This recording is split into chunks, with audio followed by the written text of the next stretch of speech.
How's it going, everyone? My name is Derek Afasi. I'm the owner of Afasi Financial Group and RetireSharp.com. Today's topic, I want to discuss with you what is a 401a plan and go over some of the different pros and cons if you're just maybe starting off your working career, or you've been working for a specific entity for a bunch of years now, and you're looking how to properly maximize the growth in this type of plan, and then also safely take distributions and try to create an ultimate goal for a successful retirement. Those are some of the topics I wanted to cover during this video. So a 401a plan, it's very, very similar to a 401k plan, except for very slight modifications. So ultimately what's happening is an individual is working for a specific entity. In this case, to qualify as a 401a, it has to be possibly like a government institution. It could be a school, like a nonprofit organization. There's a couple of other criteria. What I want you guys to think of is kind of think of this 401a as a type of bucket. So when an individual is working for that specific entity, they are getting paid some sort of salary or some sort of income each and every year. So as the company is paying them that income to the individual, this individual now has options that they could go and contribute into a type of retirement plan. So this is qualified through the IRS as a qualified employer-sponsored retirement plan, meaning that you have certain stipulations. You can't pull this money out before 59 and a half. If you're trying to do rollovers, you have to wait until either a new employer plan takes over or you sever employment, you're going to another entity, you hit your 59 and a half age to basically retire and do an in-service withdrawal and in-service rollover. So there's a couple of different things regarding this bucket, but the ultimate premise of this is this individual is getting paid a salary. They could take either a set portion of dollars each and every month into there, or they could go and take a percentage of that salary, place it into this type of bucket, and try to grow this bucket more and more.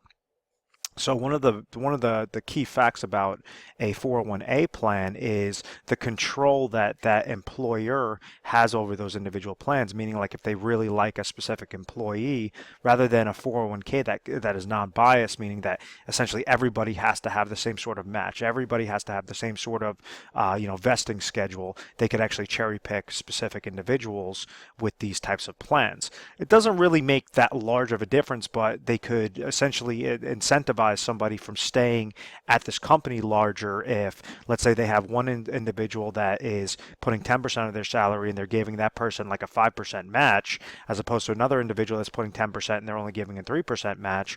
Well, obviously, the larger the match, the more beneficial that is for that individual situation that has that 401a plan. So some of the other components are like like with the 401k, they could give you options. They could give that that employee options to either contribute into it or not contribute. With a 401a, they might make it mandatory to contribute into those types of plans. So ultimately, what's happening is this individual is taking a portion of what they're getting paid, throwing into a type of retirement bucket, and trying to grow this bucket as much as possible so that you have more dollars by that time you're ready to retire, to therefore take distributions and utilize that a couple of different ways.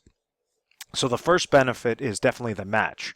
If you have a 401a plan and there's a specific match involved, well, it typically makes the most sense to place in whatever that match is. So if someone's getting paid $100,000 and they have a 3% match from their employer and they throw $3,000 into this plan, well, then the employer's throwing another $3,000. It's matching, so that means for that year, $6,000 went into that, was a contribution into that type of plan.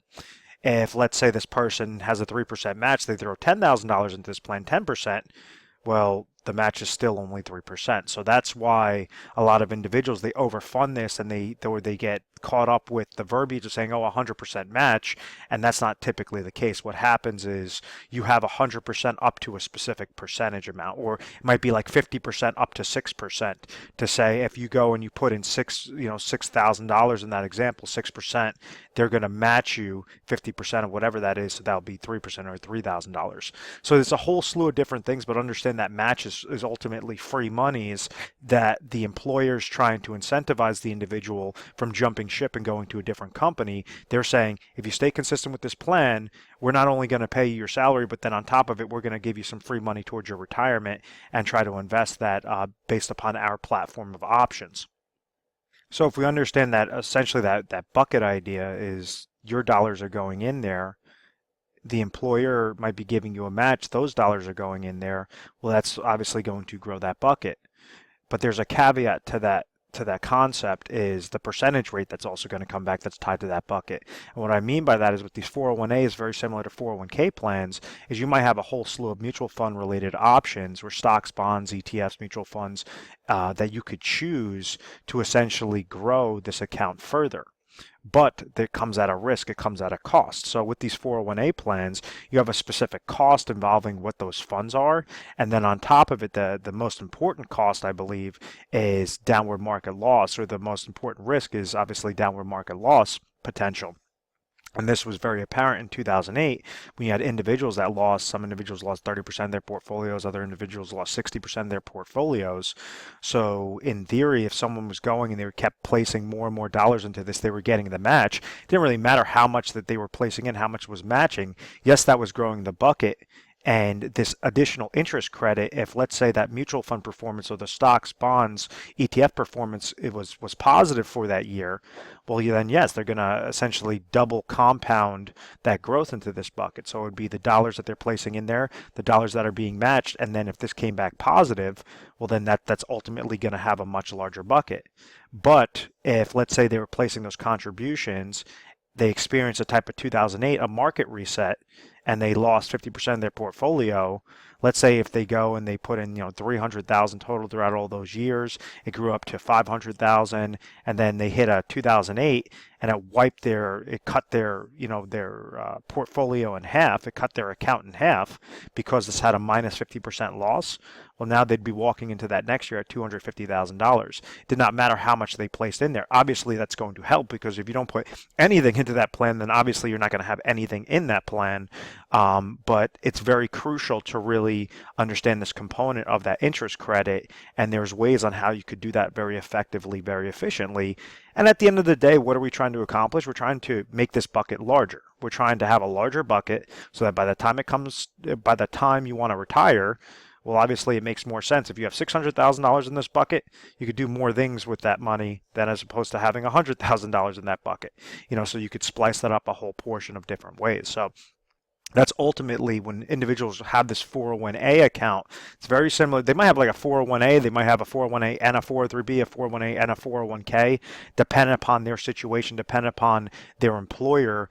I've seen it where an individual is like working for a hospital and one wing is a private sector and the other wing is a public sector. So they might be offered both a 401a and a 401k or 403b and a 401k. So it really just depends, but ultimately understand that the money that's being placed into these buckets, they are known as pre-tax. So they're growing into this account tax deferred. The interest credit that's being credited into that account, that's growing tax deferred. But when they're looking to pull out distributions from that account, like after they hit age 60 and they're in their retirement years, all those monies are going to be fully taxable because they haven't paid monies on those. They haven't paid taxes on those monies yet. So the number one problem that individuals make with these 401a accounts is they just set it and forget it. I always ask, I said, what was the mechanism? What was the strategy on how you chose your 401a options, regarding your specific employer-sponsored retirement plan? They said, I just kind of looked at, past performance and I just kind of took a guess. And that's not going to be enough because those individuals in 2008, they all took a guess and they all thought that they saw this growth from 1980 through 2000 of the market, thinking that the market's always going to be going up, and they've unfortunately were planning on retiring within a couple of years, and everything got pulled back because the market is nothing more than a stock market, than a casino, than a market gamble. And there's ways on how you could choose those funding options most effectively, most efficiently. If an individual, let's say that they have an old 401a and just kind of still sitting with that previous employer and they switch over to a new employer, well, then you have a whole slew of options that you could roll over this 401a into a specifically designed IRA account that has a very similar growth potential. The problem with the 401a is you have limited funding options. So that percentage rate, what that's linked to, like those mutual funds, ETFs, stocks, bonds that I was talking about, well, you might have anywhere between 5 to 20 different options to choose from, with the 401a. If you go and you do a rollover, so you could only choose that many eggs in your basket, that many, and hopefully there's enough good eggs to to choose from to make it very effective, to have a good effective growth on that. If you go and you do a rollover into an IRA account, well, you might have 3,000 different eggs to choose from. You could splice it up specifically to your exact age, what you're trying to accomplish on a growth, on a conservative rate. There's a whole slew of different things. So understand, if you sever employment and you have those old accounts sitting there, there's ways that how you can effectively roll over those monies into specifically designed IRA contracts that either work very similar regarding, uncapped growth, uncapped loss potential, or you could have ones that give you more of that consistency, something more along the fixed, or you could utilize indexing strategies, a different thing of options. Now, another option that's very favorable is when an individual hits age 59 and a half.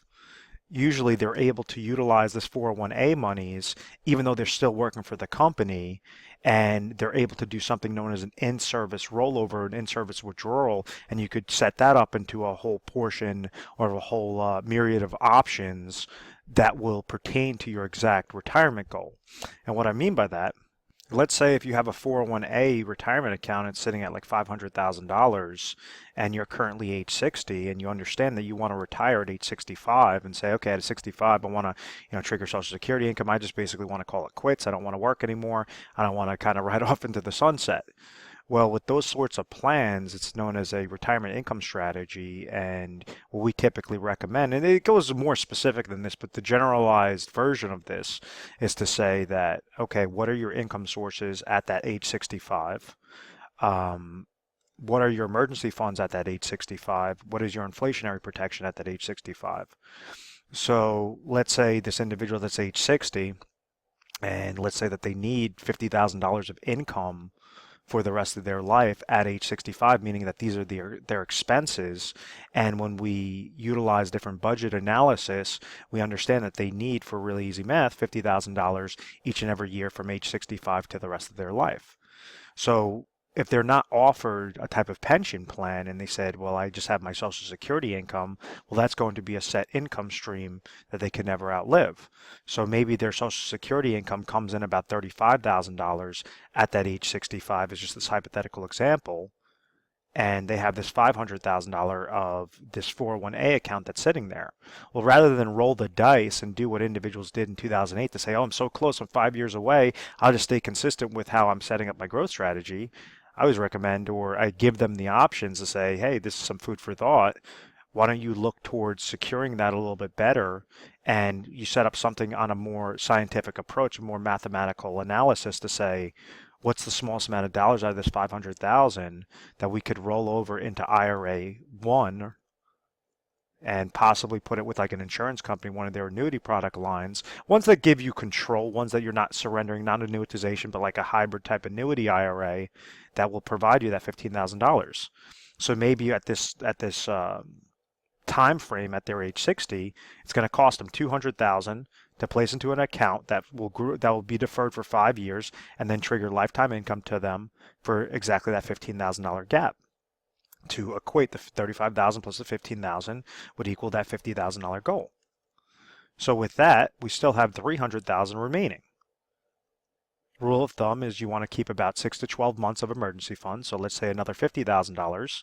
They roll over a portion of that into an IRA money market account. So that's really liquid cash, something that they're not looking to have growth, but they're not looking to have losses on. If an emergency, if a health situation occurs, if some sort of emergency occurs, if an I always call it oh my gosh moment occurs, they could pull from those money successfully. So then that's going to require $50,000. So you use $200 on the IRA annuity, you used $50,000 in the money market account, and now you have $250,000 that you could do a whole plethora of options. You could set up little annuity laddering strategies to say, okay, at age 65, I might need $50,000 of income, but maybe at age 68, I might need $52,000. Because these expenses, a portion of them are going to be fixed, a portion of them are going to be inflationary, so you could set up these micro annuity contracts, these micro laddering strategies to provide you more and more incomes every few years to just essentially step up. Or you could say, at this point in time, I'm eligible to place into specifically designed IRA contracts. Why don't I just go through that same growth strategy, but make sure I'm utilizing the highest quality funds at the cheapest possible cost, much cheaper than what the 401A, or a lot more plentiful options than the 401A, 5 to 20 different options. So it just gives you better eggs to choose from. And this is when we're setting up this generic 3 tier of safety. What does that do? It gives you peace of mind rather than roll the dice and say, oh, I'll worry about it when I get to age 65. It says, no, I'm going to set up an actual plan. I'm eligible because I hit my age 59 and a half. My employer, it really just depends upon the 401A employer and how that entire process works. But typically, they allow you to take either a portion of this or all of this and splice it up properly. So also for those next 5 years, you could still be making contributions. Yes, your account value would be sitting at zero, so you'd be basically making new contributions into that 401A plan, but you splice this 500,000 rather than go into one sort of niche, one sort of income plan or one sort of, emergency plan. You're splicing them out correctly. You could do multiple. You could go 3, 4, 5, 10 different types of IRA contracts that are all serving a purpose, all by utilizing those monies, and you were preparing before you actually hit that retirement age. So it's all about preparation, all about looking at the 30,000-foot view, saying where am I right now? How can I get there successfully? And this is where we come in, is we try to educate you guys the most effective way. There's sometimes that what the individual is doing, we don't make any recommendations. We say, it would be a disservice to change anything because you're essentially going to be shooting yourself in the foot if you do so. So it's all about, each individual is going to be different. It's different than sitting at a seminar and having 50 people in the same room and then having one advisor pitch one sort of plan.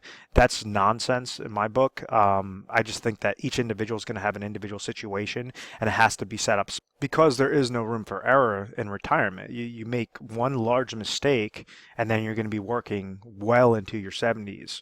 Your 80s sometimes, in worst case scenarios, of saying, oh my gosh, I had this money, I was right there. And we hear the stories all the time. So this is my passion, to always make these videos and do the radio and all that stuff to give you guys as much free education out there. So at any point in time you find value in this video, you want to give us a call. We're available 24 hours a day, 7 days a week, mornings, nights, weekends, holidays, whatever the case may be. We're rated A+ in the Better Business Bureau. We're accredited business with them. And I think it's because of the methodical process. We've always had very good reviews. We've never had any complaints. It's because we try to educate you guys first, and it's more transparency. It's not just us beating you over the head telling you, why we're so great. It's more along the lines of, what's your situation? Let's figure this out together, and we're there to give you the tools required to have a successful and most importantly, a confident retirement. So I want to thank you very much for watching this video. Please feel free to subscribe to our YouTube channel, Retire Sharp, so you can have access to the most updated videos. Thanks so much, guys.